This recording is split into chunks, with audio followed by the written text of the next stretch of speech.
I am honored to be introducing our next session, which is with the 23rd Chief of Staff of the United States Air Force, General David Allvin.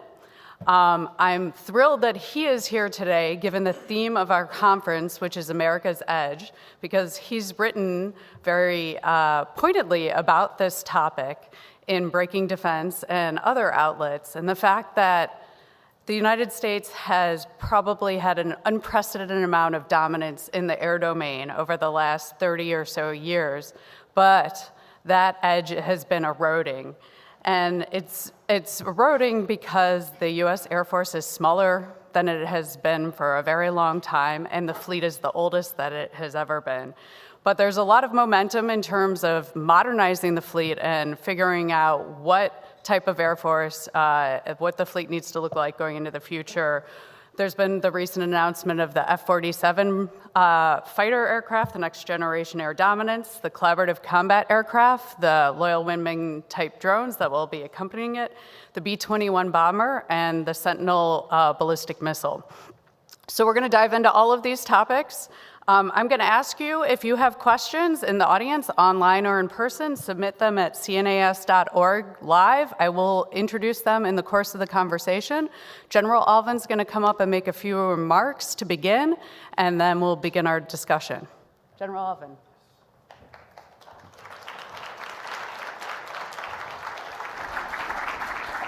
Well, good afternoon.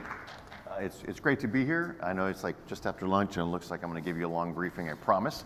Just a couple of slides to maybe to open the conversation and give a little bit of what's on my mind. But I really appreciate the opportunity to be here, Stacie, and a chance to have a good conversation.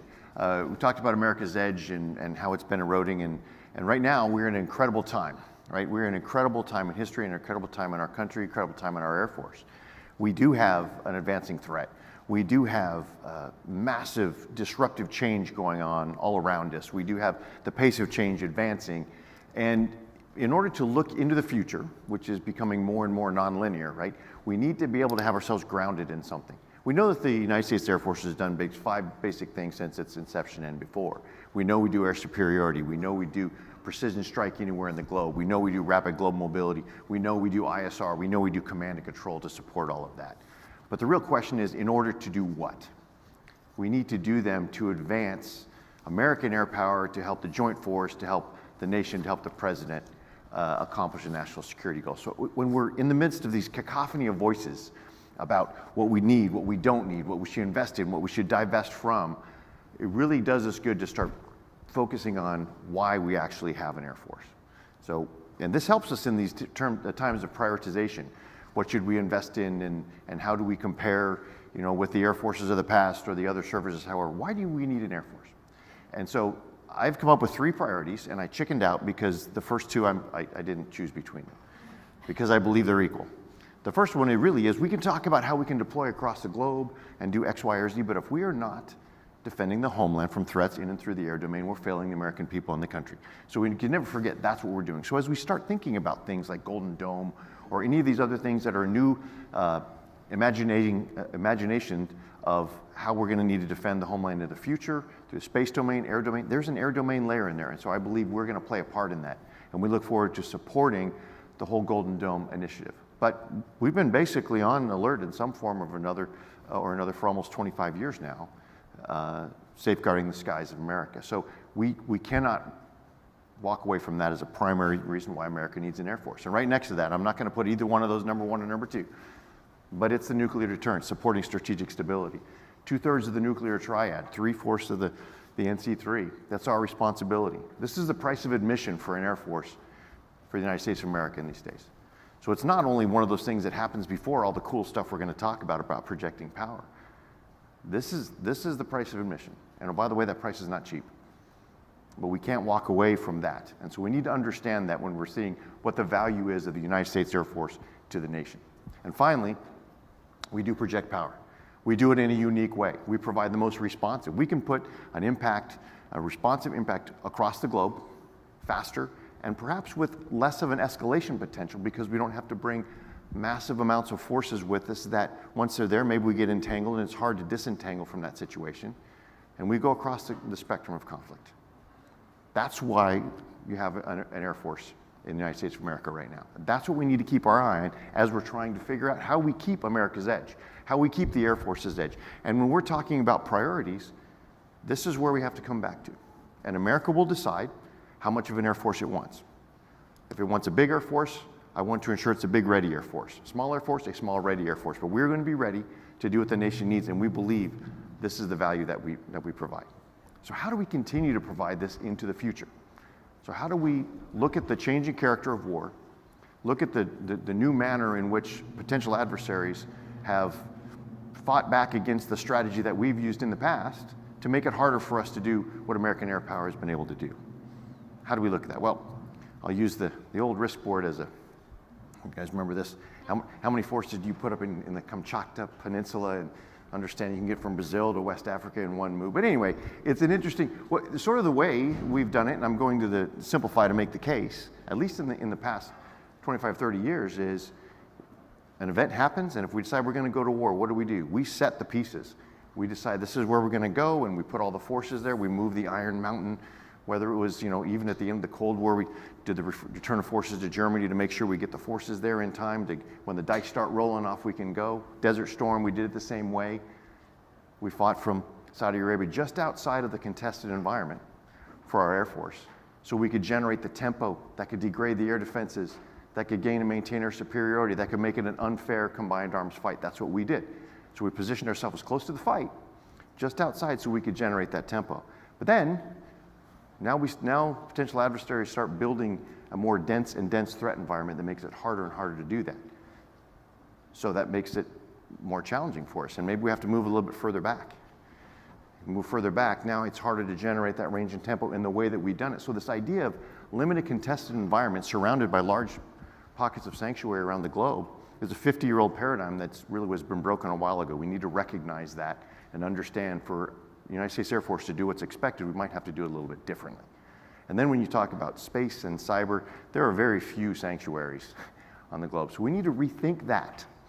We still have to provide what America needs from its Air Force, but we have to do it in this a little bit of a different environment, which means understanding what it's going to take to be able to penetrate those dense threat areas, ground threat and air threat areas. How far out can we go before the tempo can't be generated at a cost? How far in can we go before the cost becomes too high? Do we think about leveraging other capabilities, learning from recent conflicts, learning from disruptive technology on ways that we can generate effects both outside and inside the contested area? Because we don't do air superiority just because we're going to do air superiority. So we need to do it in whatever manner or fashion it takes, whatever capabilities we can garner to make it effective going forward and to where you don't break the bank. So when we think about our force design, we're understanding it's the outcomes that the Air Force provides, not just the platforms in the traditional way that we've done it. So as we move forward, think about the changing character of war, what that privilege is when we're talking about speed and tempo, speed of recognition, speed of decision, speed of action. So it's not only in the tactical area on the battle space, operational speed. If I can gain information dominance faster and keep the adversary on his back foot, and I retain the initiative operationally as well as tactically, that's become more and more important because the acting counteraction tempo is just sped up to the point where we need to be able to respond and be on the right side of that. Agility, whether it be tactical agility or strategic agility in the way that we develop our platforms. When we think about the capabilities that we have right now, which are largely ones we've had for the last 25 years, as we said, we're sort of an old Air Force, we're trying to get a new again, but we didn't always build them for agility. We didn't think about a small footprint so you could be agile. Why? That wasn't the way we fought before. We owned the shot clock, so we would bring all the supporting kit, and then we're ready to fight, we rolled the dice. We have to think about agility not only in the way we fight, but the way we procure capabilities. And along the way is adaptability and flexibility. So not only understanding how to adapt to the environment, but adapting our current kit. So let's take, for example, what's going on in the Middle East right now. At $400,000 a pop or 1.3 million, whether it's an AIM-9X or it's an AMRAAM, that's how much it would take traditionally to be able to go after those one-way attack UAVs. That's not on the right side of the cost curve. We're innovating though now with the Falco program, where basically it's a laser-guided rocket. Rather than being able to have 6 weapons on, you can load 42 on the same F-15E, and you can you can launch them at $32,000 a shot rather than $400,000 or $1 million a shot. That's the way we adapt. That's the way we understand the environment and be able to be flexible in the way that we execute and adaptable in the way that we can upgrade or use our systems against all environments. So we don't break the bank and we can meet the threat with a balanced capability mix. And then connectivity, both understanding how to maximize the connectivity because that allows the speed and enables the information dominance and the initiative to stay on the right side of the decision curve, but then also understanding how to operate and get it back when you lose it, because we're going to lose it. This is going to be key to enabling all of those others with speed and tempo. So these are just some of the things that we think about when we lay out the value proposition for our United States Air Force going forward, and then we think about the way that we build a force design and the capabilities that support that force design in order to be able to continue to deliver air power for America. So I look forward to the questions, and I think this is a very important conference and a very important time in our country, so thank you. Thank you, sir. That was a great scene setter. We're gonna hopefully unpack some of these issues a little bit more, and I'm gonna push you on them and probably characterize them a little bit differently than the sort of elegant way that you did. I think if you look at the debates right now about the future character of war, to simplify it, you see a lot of people arguing that drones and that cheap drones are better than traditional crewed air forces and aircraft, and that you don't need expensive, exquisite systems, that you can do everything that you want with a mix of cheap drones, not just quadcopters, because those are pretty short range, but maybe something a little longer like a Shahed 136. So this is a gross, simplification of the debate. But you've written about, and the CNAS defense team has also written, that we think that the Air Force needs a high-low mix going forward, and that this is really important, especially for the Indo-Pacific, but more broadly. So can you describe what you would see as the optimal force design, not only for deterring and, if necessary, defeating China, but for the Air Force going forward? Yeah, thanks. And I like the way you characterize it, in that a lot of times we make it a binary conversation. It's a 1 or a 0. You either have this very high-end, exquisite set of manned platforms, or you just have a bunch of cheap drones that can do the same thing. I also find the flaw in that when people start talking about and waxing romantically about drones, a lot of times you say, well, you know what, all we need to do is just invest in a bunch of cheap, long range, and very kinetically powerful. Well, those three don't necessarily go in the same sentence together. So it might be a fantasy, but it's not really reality. So I think the mix is understanding how we can leverage the high mass, low cost in a way that we can afford to lose them, but generate effects early. The point I was talking about with the risk board is you can have the best Air Force in the world, but if you only have a high-end force and say, well, if I have the high-end force, I can solve for every lesser included case. Yes, but at what cost? And so if we're just using the high-end force to do all of the penetrating and trying to generate the effects, in order to do it in the time that we need, that's why I say speed and tempo, in a time before a fait accompli and the facts on the ground have changed, it could be very, very costly, and you wouldn't have anything left over to fight the main fight. So a mix, a balanced capability mix that allows you to use the right weapon for the right target, and you're not expending all your high-end kit like I was just talking about in the Middle East, but being able to use the low-cost, high-mass to be able to generate disruptive effects that will enable our more expensive, exquisite capabilities to be that much more effective. It is going to change for each environment, but for the pacing threat in PRC, there really is a mix there to ensure that we can have disruptive effects while we are penetrating and degrading their air defenses. It's a balance. Yeah, I think you hit on a really important point that people don't think about enough, which is time and tempo, and B-2s, B-21 when it comes online, B-52s, those are great. They can fly from far away from the United States, maybe Alaska, yes, perhaps Guam, though that's a little iffy given the threat environment early in a conflict, but they're tempo constrained when they have to conduct these long sorties, but they can, at least the stealthy bombers can penetrate and hit targets that you aren't going to be able to take out with a standoff missile. Right. But you need something to supplement that to help get you to the point where you have enough effects. So I think that is something that we need to continue to think about, especially if you expect a conflict to protract. Right. How is that balance going to shift over time, and when can you introduce different capabilities, and how do you reinforce your forces. What can your industrial base produce? Becca Wasser and Phil Shears have a great report on the DIP that looks at this question. So, and when we're thinking about the future force design, you're considering this sort of optimal mix that gives you enough mass but also endurance. And one of the factors that you brought up in your characterization of war was adaptability. And this seems to be really, really important, not just in terms of modifying our current forces with maybe new sensors or EW packages or weapons that are more cost effective or provide them with additional protection, but being able to do so really quickly in a way that typically isn't the case today with like the big block upgrades. We're still waiting on the TR3 Block 4 for the F-35. How are you thinking about ensuring that any capabilities that you have already, and especially the future ones that you're acquiring, can be updated, modified, and iterated rapidly? You make a great point there. We need to be able to think in time. So, and not necessarily project the challenges we have today as automatically being the challenges we're going to have in the future. We need to remember that when we were developing, creating, and in the early stages of the F-35, that was a quarter century ago. And the manner in which we were doing it, that was really at the time when we had gone through the Last Supper and all the mergers and acquisitions the Defense Industrial Base was solving for efficiency, which, as part of the sort of total package that they were responsible for. And so we outsourced a lot of that. And they built it a certain way with a certain rigidity to it.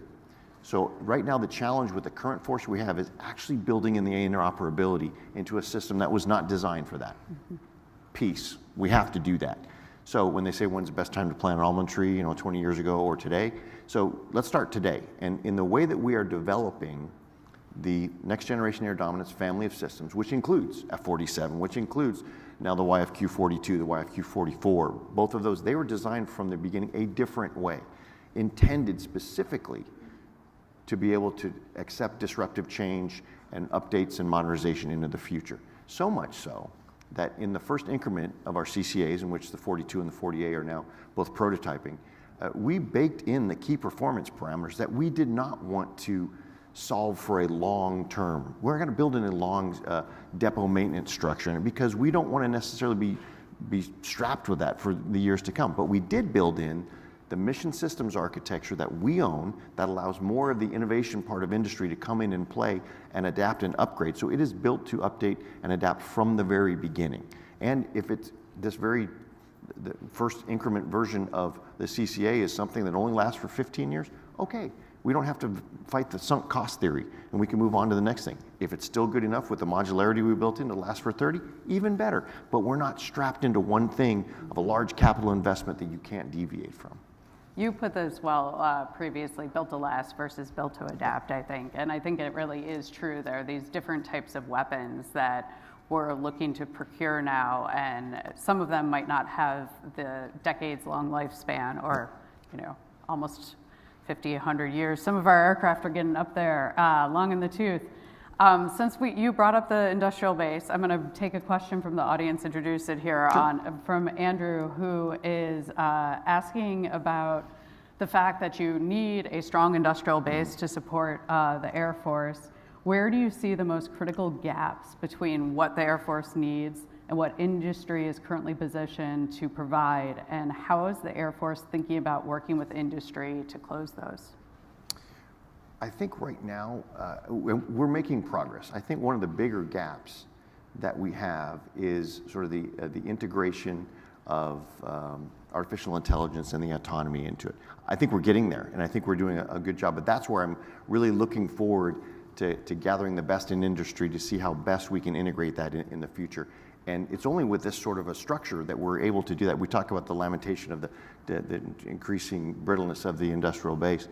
We're hoping that more of these innovative companies can come in and show us gaps that we didn't know we had. So sometimes we're stuck with the strictures of the past and we're trying to do that last thing better. But if we help have a better dialogue with industry about the types of outcomes that we want, and I think this is where the human-machine teaming and artificial intelligence integration into those platforms, I think is going to serve us well, because I don't think we've intellectually let our imaginations go as far in the government as perhaps it has in private industry. Yeah, I think that's definitely true. It's harder to think about the things that you don't expect to do versus finding a better way to do what you've always done and incrementally improve. So we're going to turn to a topic that you mentioned in your introductory remarks, and that is on the forefront of everybody's mind, which is Golden Dome. Obviously, in the last probably about 4 years, you've seen a growing recognition that the Homeland is vulnerable and that Homeland defense, which was something that had been taken for granted in many respects from state threats, what needed to be reinvigorated. And the president has made the Golden Dome Initiative for America a priority with his executive order. But when you think about air defense, typically, the Space Force is obviously in the lead of this initiative. Since so many of the sensors and then some of the space-based interceptors are going to be within their domain. And then the Army is typically responsible for ground-based air defenses. The Air Force, you've said, plays a role in this. Can you sort of delineate what you see as the Air Force's role in Golden Dome for America and what sort of investments you think are needed to support that? Well, I think I'm really looking forward. General Gutlein has a really tough job. Yeah. But it's one of those once in a lifetime opportunities that I think he's going to have plenty of help. But I think architecting this is going to be fascinating. And so going from outer space to undersea there's a large integration piece. So I can tell you about the one sliver that's the air domain, but understanding that it has to integrate with all the others is the one thing that may be the most important task to do, to make sure that the integration across domains, across systems is really working. I think in the air domain, it's not dissimilar. And this is why I think when people look at Golden Dome, you're doing something different. It's this bespoke system.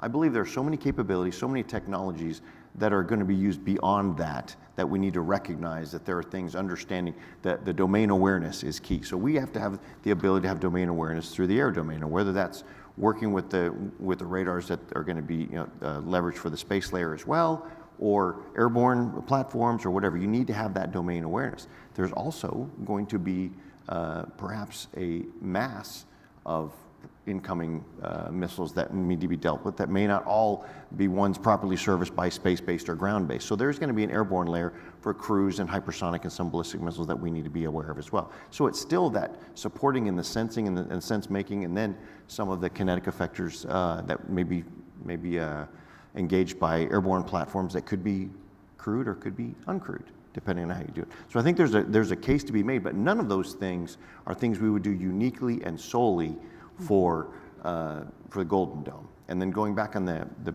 air-based air defense, that's something that we need to continue to work with the Army on, because we need that over in our agile combat employment locations in the Indo-Pacific as well. So there's obviously an integration that has to happen there.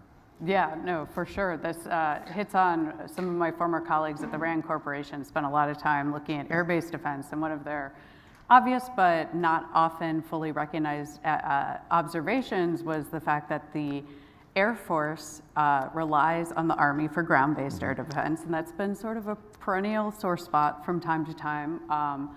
But the Navy is responsible for the defense of its own surface fleet, and you see they have a fully layered integrated system, but ground-based air defenses, especially cruise missile defense, has been something that the Army's been a little bit late to need to, and just starting to make significant investments. So you don't see a roles and missions debate emerging? It could. Quite frankly, if that is a mission that was given to us with resources, we can roles and missions all we want, and I'm happy to have the debate, but the bottom line is the Joint Force needs more robust ground-based air defense, regardless if it's from an airfield or from some place that the Marines are operating or the Army's operating. I think it's a problem for all of us. So how that gets divided out, the resources, that's all going to come at the Department of Defense level. But I have been speaking very clearly that we do continue to need robust point defense for agile combat employment to work. The F-47 is going to be an amazing aircraft, but it's going to die on the ground like everything else if we don't protect it. Yeah, absolutely. Now we're going to take this air-based defense a step further and marry it to one of my other favorite topics, drones, since we've just seen Ukraine pull off this spectacular surprise attack deep within Russia, taking out some significant number of Russian strategic bombers, which is kind of incredible in many ways, with small, tiny, fast quadcopters. So I'm going to try to fit in two pieces here from the audience. Tom Sugar was mentioning that China's built a lot of hardened shelters. So, we've been chatting about active defenses and actually going out and shooting down incoming threats. But another piece of the puzzle is putting in place protective measures that mitigate the damage that can be caused. And the Air Force has, I would say, not invested in significantly hardening many of the bases in the Pacific, despite the growing threat picture there. So is this something you're gonna be looking at overseas and home now, especially as we're looking at small drones? And Ali also had said, is that gonna change your integrated air and missile defense posture? I think I wouldn't say it's a wake-up moment now. We've been awake. It's just sort of an eyebrow-raising moment. We've always known that hardening our bases is something that we need to do, and so we have that actually in our budgets to be able to get more resilient basing, and we have some hardening for the shelters, and we have some more survivable capabilities of our bases forward. Right now, I don't think it's where we need to be. So it's something that we haven't necessarily been ignoring, but it's been a matter of resource prioritization. And so it's that we could really make it very defensible, but if all we're doing is playing defense and we can't shoot back, then that's not a use of our money. So it really is finding the resources to meet all those priorities. I think the fascinating thing will be to what extent in the future, it's not under this first instantiation as I understand it, that the Golden Dome will integrate not only this sort of integration from the larger ballistic cruise hypersonic missiles, but also some of these closer in, more effective ones. We'll see how the conversation gets stirred up again based on this strike, but it shows us that seemingly impenetrable locations need to pay more attention to that. So seeing how we do that in our own homeland is one thing, but it also shows that maybe we ought to understand how we can use that on the offensive side. Those red circles I had there are maybe not as solid red as you thought if you know how to attack them. And that's something we need to think about. Air power being inherently offensive, we need to think about how we integrate that into our force design to ensure that we create that dilemma for the adversary as well. Absolutely. It's a two-sided coin, and you can use it offensively, and you need to be able to defend against it. It is a pretty wicked problem. My colleague Molly Campbell and I have been working on counter-drone defenses and looking at that in the context of a protracted war with China. And you can imagine them doing a lot of the things that Russia has done in terms of relying on cheaper munitions to supplement inventories. And they can be a pretty effective suppression weapon, and you need a lot of point defenses. And we can build shelters for small aircraft, but not necessarily all the big ones, so there have to be other solutions. There's no one solution. Hopefully this is a wake-up moment, and that Congress might actually, be galvanized and put forward money to help to rectify some of these vulnerabilities that have emerged. So we're talking about the low-end threat here with small drones. Let's go to the high end. One of the biggest, I think, titanic changes in the international environment has been the emergence of China as a nuclear peer. They've not only been undertaking this incredible conventional modernization and building ships and aircraft and long-range missiles pace, but they have significantly expanded and operationalized their nuclear force.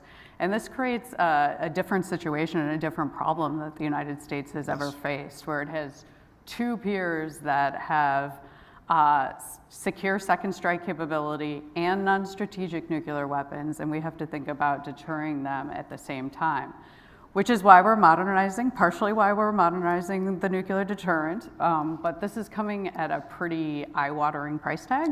If you look at CBO's recent estimates, since the Air Force is so responsible for at least 3, if you include LRSO, the long-range strike standoff missile, and the B-21 and Sentinel, and then nuclear command and control, you've got a whole bunch of this that's within your wheelhouse, and it's really expensive. How do you pursue nuclear modernization at the same time as your conventional modernization? That is a tough question, which is why I put that first slide out there. It has to be first. If we don't do that, then we're sort of failing. And so I think you laid it out very well. And there are a lot of things, and they all go together, the challenge is it's all modernizing at once. And there were some things that were deferred that maybe in hindsight we might have wanted to accelerate, but we are where we are. And strategic stability is so important. We can't afford not to. And that's why I want to ensure that as we're having these conversations, it doesn't just look like it's Air Force's ability to go do this and projecting power versus whatever other decisions we have to make. That's the third thing. We have to do the defending the homeland and the nuclear modernization first, because if we do that, we're letting it down. So I want to remind us all that it is expensive, but it is sacrosanct. Now, the interesting thing that you mentioned was now that we're in a 3 major nuclear power, I'm very interested in how really smart folks like the folks in CNAS and others are going to reinvigorate the nuclear deterrence debate, because I think we need to get back the minds of those who are talking about it and thinking about it in the 50s, but it's not algebra. It's not like, well, there was just 2, and then if you add a third one, then you have to have 50% more of it. It's something different. What does that look like? What does strategic stability and sort of strategic deterrence and nuclear deterrence look like with 3 major powers? That's one of the more fundamental things. Thank God I don't have to do that because I'm not smart enough. I get the direction from the nuclear posture review and all those things that happen, and then we just go and build it out. And so I just say that that is a sacrosanct mission we have to do, and so we can't afford not to, but we still need to do all the other things. Yeah, no, I agree, and I think you are smart enough. We are thinking about this problem, though, and I think it is a wicked hard one that requires so many people in so many places to start trying to grapple with, and considering the different ways that you could have simultaneous conflicts with the 2 nuclear peers, and they might not come in the order that you want, right, or it might not happen the way that you expect, and we've got to kind of start thinking through what this could look like and how we could respond effectively in those situations. So let's get down. We keep coming back to how expensive things are and resources, and we're in this fairly unusual moment, not that we're in a continuing resolution, that's normal and a problem, but that there are 2 budgets underway right now. We're waiting for the details of this year's budget, and at the same time, I know you're getting close to finalizing the submission for next year's defense budget request. Secretary Hegseth has mandated that there be an 8% reallocation from existing programs to the president's priorities, and that this happen for the next 5 years. Where should we expect to see cuts and consolidations either this year or going forward? And how do you expect or plan to sustain your air power advantage in this budget constrained environment? The dangerous question that one hesitates to answer, especially when I'm 48 hours ahead of testifying in front of the HASC. Because we don't have a budget, I'm not going to get out in front of the president, but it's a great question, because that is another reason why we went back to our foundation and went to those 3 things why we need an Air Force. This is the opportunity for the Department of Defense and the nation to say, okay, with this budget, what do we want the entire force to look like? So what they really did was they said all of the services, if you had to give up 8% of your budget in order to feed the priorities, what would that look like? And we all made our submissions. Now, each of the services would probably also be the beneficiary of that windfall, because we're all going to be involved in some of the president's priorities as well. So to see how that actually shakes out is going to be interesting, but it does give the opportunity to look across the joint force and say, as we're trying to do the president's priorities, sealing the border, defending the homeland, and deterring the PRC in the Indo-Pacific, what are the capabilities that we need across the joint force? And that's all any of the services that can ask for. I mean, Randy and Eric and Mike, they're now at Space Force with the Golden Dome. We could all fight about who should have the most money, and I'm going to make my case for the Air Force. But at least now the Department of Defense can look across and say, with this 8%, you really start to prioritize.